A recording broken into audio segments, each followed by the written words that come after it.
ಶಿರಾ ತಾಲೂಕು ತಾವರೆಕೆರೆ ಹಾಲು ಉತ್ಪಾದಕರ ಸಹಕಾರ ಸಂಘದ ಆವರಣದಲ್ಲಿ ಏರ್ಪಡಿಸಿದ್ದ 2025-26ನೇ ಸಾಲಿನ ವಾರ್ಷಿಕ ಮಹಾಸಭೆಯನ್ನ ಉದ್ಘಾಟಿಸಿದ ತುಮುಲು ನಿರ್ದೇಶಕರಾದ ಎಸ್ಆರ್ ಗೌಡ. ನಂತರ ಮಾತನಾಡಿ, ಹೈನುಗಾರಿಕೆ ರೈತರಿಗೆ ಕಷ್ಟದ ಕಾಲದಲ್ಲಿ ನೆರವಾಗುತ್ತದೆ. ಹೈನುಗಾರಿಕೆಯಿಂದ ರೈತರ ಕುಟುಂಬಗಳು ನೆಮ್ಮದಿಯ ಜೀವನ ಮಾಡುತ್ತಿವೆ.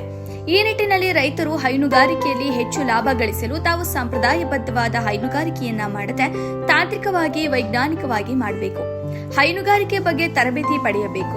ಆಗ ಹೆಚ್ಚಿನ ಲಾಭ ಗಳಿಸಲು ಸಾಧ್ಯವಾಗುತ್ತದೆ ಎಂದು ಹೇಳಿದರು. ವರದಿ ತಿಪ್ಪೇಶ್, ತಾವರೆಕೆರೆ.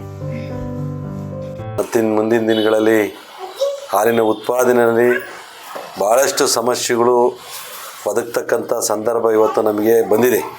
ಮಳೆ ಇವತ್ತು ಭಾಳಷ್ಟು ಬರಗಾಲ ಆವರಿಸ್ತಾ ಇದೆ. ಯಾವ ಮಳೆನೂ ಕೂಡ ಬಂದಿಲ್ಲ. ರೈತ ಯಾವ ಬೆಳೆನೂ ಕೂಡ ಇವತ್ತು ಇಡೋದಕ್ಕಾಗಿಲ್ಲ.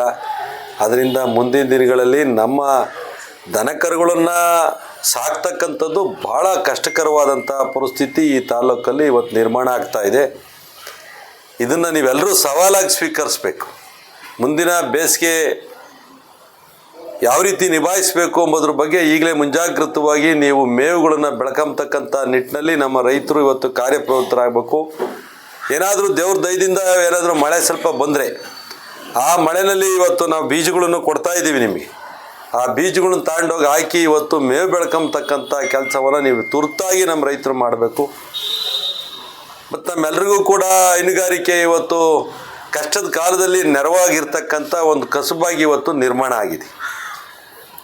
ನೋಡಿ, ಇವತ್ತು ಬರಗಾಲ ಬಂದಿದ್ರೂ ಸಮೇತ ನಾವು ಹೈನುಗಾರಿಕೆಯನ್ನು ಮಾಡ್ತೀವಿ ಎಂಬ ಒಂದು ಶಕ್ತಿ ನಮ್ಮಲ್ಲಿದೆ. ಅದರಿಂದ ನಮ್ಮ ಕುಟುಂಬಗಳು ಇವತ್ತು ಜೀವನವನ್ನು ಮಾಡ್ತಾ ಇದ್ದಾವೆ. ಎಷ್ಟೋ ನಮ್ಮ ರೈತರು ಇವತ್ತು ಹೈನುಗಾರಿಕೆಯನ್ನು ನಡೆಸ್ತಕ್ಕಂಥವ್ರು ಮಳೆ ಬರ್ದಿರೂ ಕೂಡ ಇವತ್ತು ಯಾರನೇ ರೀತಿ ಕೈ ಹೊಡೆದಲೇ ಸಾಲ ಮಾಡ್ದಲೇ ಜೀವನ ಮಾಡ್ತೀವಿ ಎಂಬ ಶಕ್ತಿ ಇವತ್ತು ಹೈನುಗಾರಿಕೆಗೆ ಬಂದಿದೆ. ಮತ್ತು ಯಾರು 3 ಹಸು ಕಟ್ಕೊಂಡಿರೋರು, 4 ಹಸು ಕಟ್ಕೊಂಡಿರೋ ಅಂಥವ್ರು ಇಲ್ಲೊಂದು ಕಡೆ ನೆಮ್ಮದಿಯಾಗಿ ಇವತ್ತು ಜೀವನವನ್ನು ಮಾಡ್ತಾ ಇದ್ದೀರ. ಇದನ್ನು ನಾನು ಮನವಿ ಮಾಡ್ತಕ್ಕಂಥದ್ದು, ಹೈನುಗಾರಿಕೆಯನ್ನು ಸಂಪ್ರದಾಯಬದ್ಧವಾದಂಥ ಹೈನುಗಾರಿಕೆಯನ್ನು ನೀವು ಮಾಡಬಾರ್ದು. ಅದರಿಂದ ನಿಮ್ಗೆ ಹೆಚ್ಚು ಲಾಭ ಬರೋದಕ್ಕೆ ಸಾಧ್ಯ ಆಗಲ್ಲ.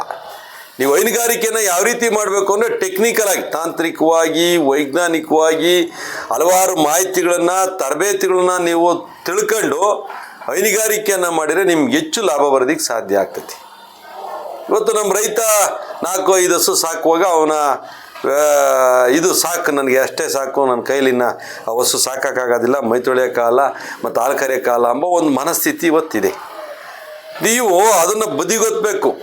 ಅದನ್ನು ಸೈಂಟಿಫಿಕ್ಕಾಗಿ, ಟೆಕ್ನಿಕಲ್ಲಾಗಿ ಹಲವಾರು ಮಾಹಿತಿಗಳನ್ನು ತಿಳ್ಕೊಂಡು ಒಬ್ಬೊಬ್ಬ ನಾನು 10, 50, 20 ಹಸುಗಳನ್ನು ಕಟ್ತೀನಿ ಎಂಬ ಒಂದು ಮಟ್ಟಿಗೆ ನಿಮ್ಮ ಮನಸ್ಥಿತಿ ಬೆಳಿಬೇಕು.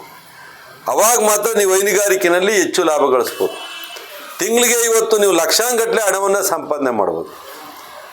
ನಾವು ಕಳೆದ ಸಾಲಿನಲ್ಲಿ ಇವತ್ತು ಜಿಲ್ಲಾ ಪ್ರಶಸ್ತಿಯನ್ನು ಹೆಚ್ಚು ಹಾಲು ಕರಿತಕ್ಕಂಥ ರೈತನಿಗೆ ಕೊಟ್ವಿ. ನಾವು ಆ ಕೊಟ್ಟಗೆರೆ ಕ್ಷೇತ್ರದಂಥವ್ರಿಗೆ ಕೊಟ್ವಿ. ಹೌದು, ಅವನ ಒಂದು ಬಟವಾಡೆ 5.5 ಲಕ್ಷ.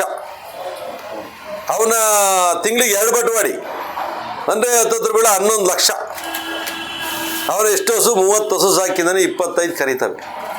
ಅಂದರೆ ಯಾವ ರೀತಿ ಅವನು ಹೈನುಗಾರಿಕೆಯಲ್ಲಿ ಒಂದು ಕುಟುಂಬ ಇವತ್ತು ಒಂದು ತಿಂಗಳಿಗೆ ಇವತ್ತು 10 ಲಕ್ಷ ರೂಪಾಯಿ ಮೇಲ್ಪಟ್ಟು ಲಾಭ ಪಡ್ತೈತೆ ಅಂದರೆ ಅದಕ್ಕೆ ಖರ್ಚು ಹೋಗ್ತಾ ಇವತ್ತು ಒಂದು 5-6 ಲಕ್ಷ ಖರ್ಚು ಹೋದ್ರೆ ಇನ್ನೊಂದು 5-6 ಲಕ್ಷ ಲಾಭ ಅಲ್ಲ. ಯಾವ ನಾವು ತೋಟದಲ್ಲಿ, ಅಡಿಕೆ ತೋಟದಲ್ಲಿ ಲಾಭ ಗಳಿಸ್ತೀವಿ, ಯಾವ ದಾಳಿಂಬೆನಲ್ಲಿ ಕಳಿಸ್ತೀವಿ, ಯಾವ ರೇಷ್ಮೆನಲ್ಲಿ ಗಳಿಸೋದಕ್ಕೆ ಸಾಧ್ಯ ಆಗೈತೆ? ನಮ್ಮ ರೈತರು ಈ ರೀತಿ ಯೋಚನೆ ಮಾಡೋಕೆ ಇವತ್ತು ಭಾಳಷ್ಟು ಜನ ಇಲ್ಲಿ ಯುವಕರು ಕೂತಿದ್ದೀರಾ. ನೀವುಗಳು ಬರೇ ನಮ್ಮ ಅಪ್ಪ ಹಾಕಿದ್ದು ಆಲ್ಮರ ಅಂತೇಳ್ಬಿಟ್ಟು ಅದೇ ರೀತಿಯಲ್ಲಿ ನೀವು ಹೋಗ್ತಕ್ಕಂಥದ್ದಲ್ಲ.